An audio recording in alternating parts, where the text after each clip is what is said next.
आ रहा है, एंगल बहुत खराब है। ये सही है थोड़ा ना? सा और इधर साइड। तो आज हम टेस्ट करते हैं नेपाल का फूड। हम लोगों ने ऑर्डर किया है नेपाली थाली। जल्दी जल्दी खाते हैं एंड एयरपोर्ट के लिए जाते हैं। ये हमारे हितांशु बैल सामान ढोते हुए और हम ट्विंग ट्विंग ट्विंग वीडियो बनाते हुए।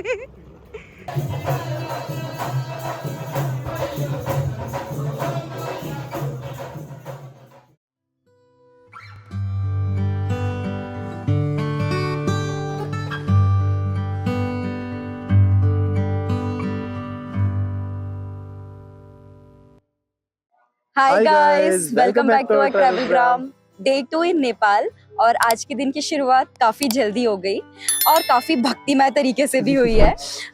हम लोग आज उस मंदिर में आए जहां लाखों करोड़ों श्रद्धालुओं की आस्था भगवान के साथ जुड़ी हुई है। हम लोगों ने आज का प्लान किया था सबसे सुबह सुबह उठ के पशुपतिनाथ टेम्पल। और पशुपतिनाथ टेम्पल हमारे होटल से सिर्फ वॉकिंग डिस्टेंस पे था, तो हमने सुबह सुबह जल्दी से उठे, नाश्ता किया और 5 मिनट में मंदिर आ गए। पशुपतिनाथ मंदिर में काफी सारे एंट्री गेटेड है लाखों श्रद्धालुओं की भीड़ को कंट्रोल करने के लिए। हम लोगों ने जिस साइड से एंट्री की थी वहां से कार पार्किंग एरिया बिल्कुल पास था और कार पार्किंग एरिया से मेन एंट्रेंस के लिए 10 मिनट की वॉक थी। इस 10 मिनट की वॉक में काफी सारी बीच में हमें बाजार मिली, मार्केट मिला, जहाँ पे आप अपने फूल फल और मे भी भगवान को चढ़ाने के लिए काफी सारी चीजें खरीद सकते हैं। वॉक के बाद हम लोग मंदिर के मेन प्रेमिसेस के पास में पहुंच जाते हैं। मंदिर के मेन प्रेमिसेस से जस्ट पहले हमें शू रखने के लिए जगह मिलेगी। शू रखने की कोई फीस नहीं है। उसके बाद हम लोग नंगे पैर मंदिर के प्रेमिसेस में एंटर करते हैं।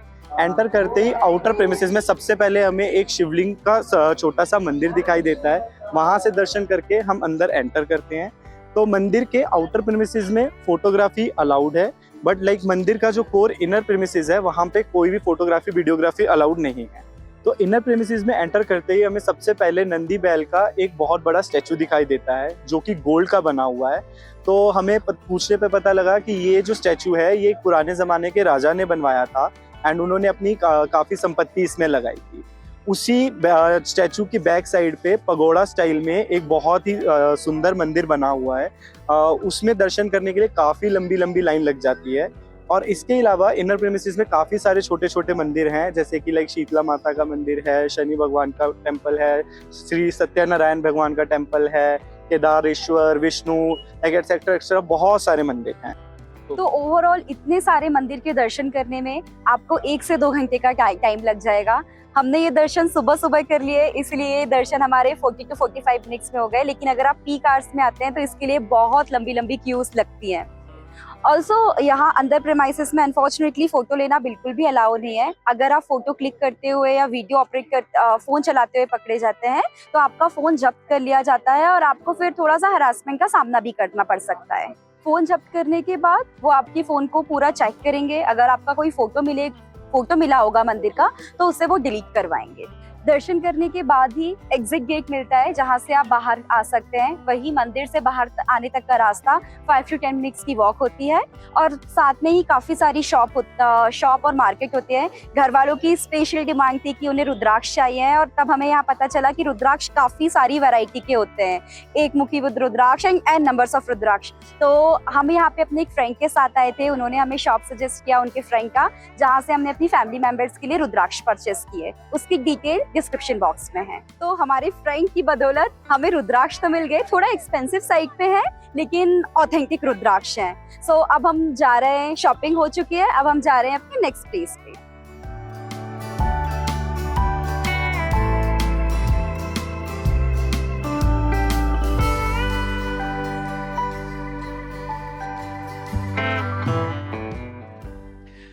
तो यार बाली में तो हम लोग बिल्कुल पॉइंट टू पॉइंट आइटनरी बना के निकले थे, तो लाइक कुछ सोचना नहीं पड़ता था कहाँ जाना है, कहाँ कैसे जाना है। बट इस ट्रिप में काफ़ी उसके रिलेटिव अनप्लान्ड रहे हैं हम लोगों ने जगह मार्क कर रखी है एरिया वाइज, बट कोई भी ऑर्डर डिसाइडेड नहीं है कि कहाँ जाना है कहाँ नहीं जाना है। तो सुबह ही हमने जब पशुपतिनाथ गए तो उसके बाद हमने सोचा था कि हम शंभुनाथ टेम्पल चलेंगे। शंभुनाथ का एक्सपीरियंस बिल्कुल अलग ही हो गया। जैसे हम पशुपतिनाथ टेम्पल से निकले, हमें सामने ही बस स्टॉप दिखा और उन्होंने आवाज़ लगाते सुनाई दिया शंभुनाथ टेम्पल, शंभुनाथ टेम्पल। हम भागे और बस में बैठ गए। फिर बस वाले से जब पूछा तो हमें पता चला कि शंभुनाथ टेम्पल पशुपतिनाथ टेम्पल से क्लोज टू 1 घंटे का रास्ता है अगर आप वो पब्लिक बस से जाते हैं तो ऑलरेडी 11 बज चुके थे, 2:30 बजे की हमारी फ्लाइट थी। तो बहुत कट टू कट हो जाता अगर वहाँ जाते और शायद तक हम फ्लाइट अपनी कैच भी नहीं कर पाते। डेफिनेटली मिस हो जाती फ्लाइट। तो जैसे बस नेक्स्ट स्टॉप पे रुकी, हम लोग वहीं पे नीचे उतर गए। सो पशुपतिनाथ से नेक्स्ट के साइड क्या की चलते हैं बुद्धा स्तूपा। बुद्धा स्तूपा के लिए हम लोगों ने वहाँ टेम्पल के सामने से ही कैब किया। कैब से हमें सिर्फ 15 मिनट का रास्ता लगा। एंड ये स्तूपा चारों साइड से मार्केट से घिरा हुआ है। जैसे ही आप मेन गेट से एंट्रेंस करते हैं तो आपको टिकट काउंटर दिखेगा जहाँ से आप टिकट परचेस कर सकते हैं। इंडियंस के लिए टिकट का कॉस्ट 100 नेपाली रुपयास है। तो बुद्धा स्तूपा भी एक वर्ल्ड हेरिटेज साइट है नेपाल में, एंड ये एक बहुत ही इंपॉर्टेंट प्लेस है बुद्ध धर्म और हिंदू धर्म के लिए। इस प्लेस में एक सेंटर में बहुत ही बड़ा स्तूपा बना हुआ है जिसके राउंड अबाउट में हम लोग चक्कर लगा सकते हैं। एंड टेम्पल के अंदर हमें काफ़ी सारा बुद्धिस्ट कल्चर के बारे में पता लगता है। इस प्लेस पे हम close to half an hour spend कर सकते हैं। एंड इस प्लेस के अराउंड अबाउट बहुत सारे रूफटॉप रेस्टोरेंट्स हैं, जिनमें से अभी हम बुद्धा स्तूपा रेस्टोरेंट पे बैठे हैं और वहाँ पे अब हम लोग लंच करेंगे। तो यहाँ पे हमने ऑर्डर किया है नेपाल की थाली और हमारे world famous momos, green momos. तो अब हम लोग फटाफट खाना खाते हैं और एयरपोर्ट के लिए निकलते हैं।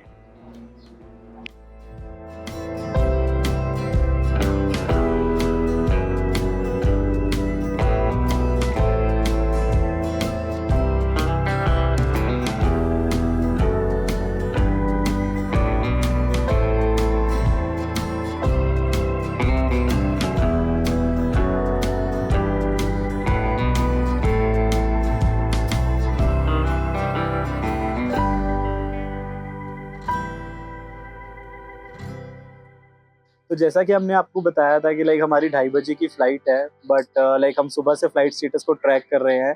हमारी फ़्लाइट बार बार डिले हो जा रही है। लाइक 2:30 से 3 हुआ, 3 से 3:30 हुआ और करंटली हमारी फ़्लाइट का टाइम 4:30 हो गया है।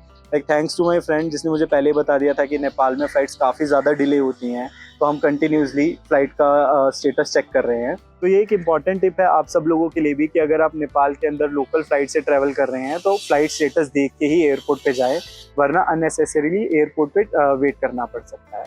तो हम लोगों ने ये लोकल फ़्लाइट बुक की है चितवन के लिए। चितवन नेपाल में एक और सिटी है जो कि फेमस है अपने नेशनल पार्क के लिए।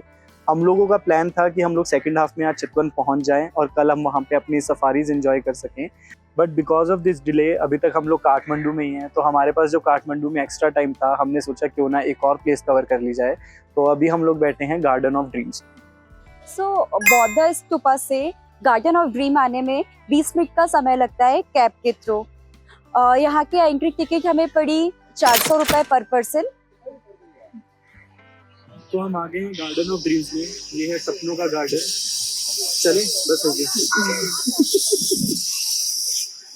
बस यही है। तो एंट्री फीस से कंपेयर किया जाए तो यहाँ आना बिल्कुल भी बर्थ नहीं है। हम ये प्लेस रिकमेंड नहीं करेंगे, लेकिन फिर भी अगर आप आना चाहते हैं तो आई गेस 15-20 मिनट का टाइम इस प्लेस के लिए इनफ है।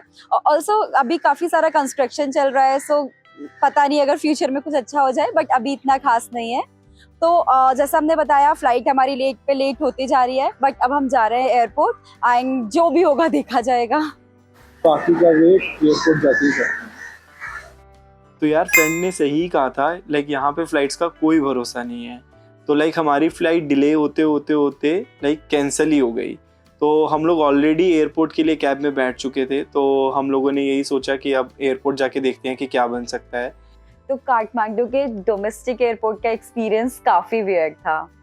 No proper security check in, कोई भी क्यू फॉलो नहीं कर रहा है, इवन काफी सारा मिसमैनेजमेंट था। तो काठमांडू से चितवन आने के टोटल 3 रास्ते हैं। लाइक एक है विया बस, एक है विया कार और तीसरा है फ्लाइट। तो बस के साथ एक इशू है कि वो सिर्फ सुबह 7 बजे ही चलती है। तो लाइक हमें काफ़ी जल्दी अपना दिन स्टार्ट करना पड़ेगा और लाइक ऑलमोस्ट आधा दिन निकल जाएगा हमें चितवन पहुंचने के लिए। कैब एक अच्छा ऑप्शन है, लेकिन बहुत ही ज़्यादा एक्सपेंसिव ऑप्शन है।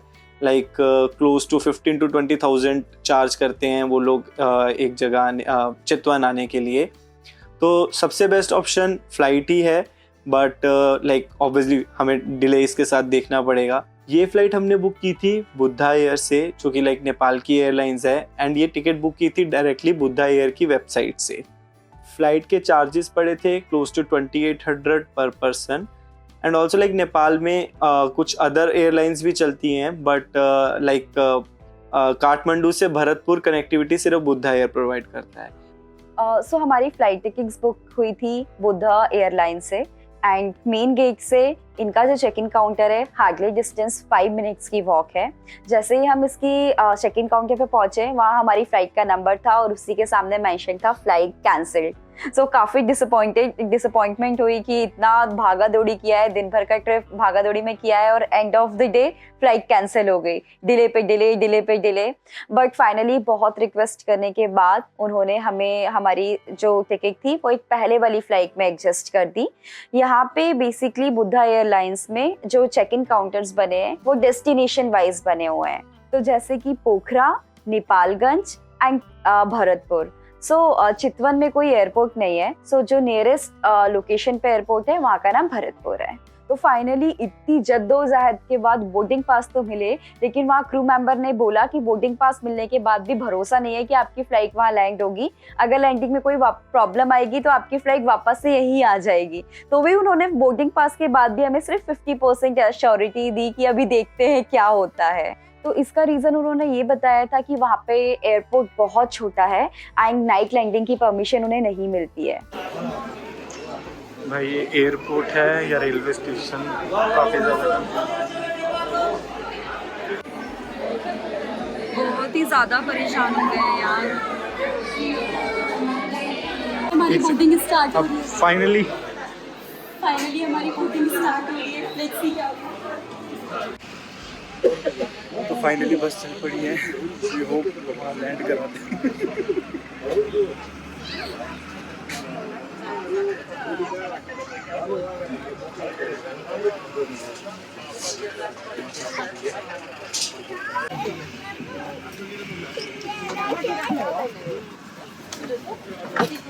रेंजेस दिखेगा हिमालय।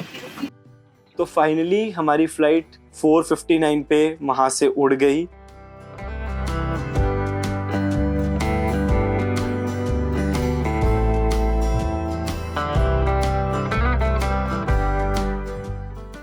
एंड 5:17 पे लैंड कर गई। तो केवल 18 मिनट की फ़्लाइट के लिए 3 घंटे का हैसल हुआ। बट अल्टीमेटली हम लोग भरतपुर पहुंच गए, तो काफ़ी सही लगा। भरतपुर का एयरपोर्ट एक बहुत ही छोटा सा एयरपोर्ट है। लिटरली इतना छोटा एयरपोर्ट है कि हमारे इंडिया में शायद बंगले और विलाज उससे बड़े होंगे शायद से। भरतपुर एयरपोर्ट पे जब पठाऊ से हमने कैब सर्च की अपने होटल के लिए, तो पठाऊ में कोई भी कैब का ऑप्शन नहीं दिखा रहा था। पठाऊ में सिर्फ टुक टुक का ऑप्शन दिखा रहा था, विच इज़ बेसिकली ऑटो। तो हम लोगों ने वहीं एयरपोर्ट से निकल के टैक्सी का दाम पूछा और टुक टुक का दाम पूछा। सबसे बेस्ट डील हमें विदाउट ऐप टुक टुक ने ही प्रोवाइड किया। हमारा होटल वहाँ से क्लोज टू 15 किलोमीटर था और आधे घंटे का रास्ता था, तो टुक टुक ने हमें 700 NPR चार्ज किया उसके लिए। तो हमारा होटल जो है वो चितवन के मेन एरिया सौराहा में पड़ता है। Sauraha is the main area जहाँ पे हम लोग चितवन में सफारियों की बुकिंग्स वगैरह करते हैं और मेन मार्केट एरिया यहीं पे है। तो यहाँ पहुँचते पहुँचते काफ़ी शाम हो गई थी, तो हमने बिल्कुल भी टाइम ज़ाया नहीं किया। हमने अपना सामान हमने जस्ट होटल में चेक इन किया, अपना सामान वहीं रिसेप्शन पे रख के हम लोग मार्केट में कल की सफारी बुकिंग की एक्सप्लोर करने के लिए निकल गए। तो हम लोगों ने सौराहा के मार्केट एक रिवर पॉइंट एरिया उसको बोलते हैं, हमने उस एरिया में काफ़ी सारे शॉप्स में जाके पता किया कि क्या क्या सफारी के पैकेजेस अवेलेबल हैं। तो अल्टीमेटली 3-4 दुकानों पे रेट पता करने के बाद लगा कि सबका रेट ऑलमोस्ट सिमिलर है। मे बी हम लोग और सर्च करते तो शायद कुछ और बेटर डील कर पाते। बट फाइनली हम लोगों ने 10,000 NPR में पैकेज बुक किया है। तो पैकेज के एडवेंचर्स हम अगले व्लॉग में शेयर करेंगे।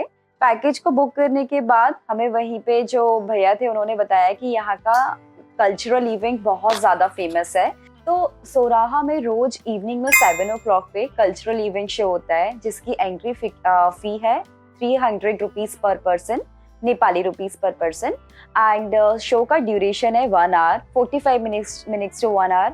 स्टार्टिंग शो की थोड़ा स्लो हुई थी, ये अपनी परफॉर्मेंसेस देते हैं, लेकिन एंड तक आते आते उन्होंने काफी सारे सभी लोगों को इंगेज कर लिया और हम लोगों ने भी लास्ट में जाके स्टेज पे धमाल मचाया परफॉर्मेंसेस की। सब काफी अच्छा इवनिंग रहा।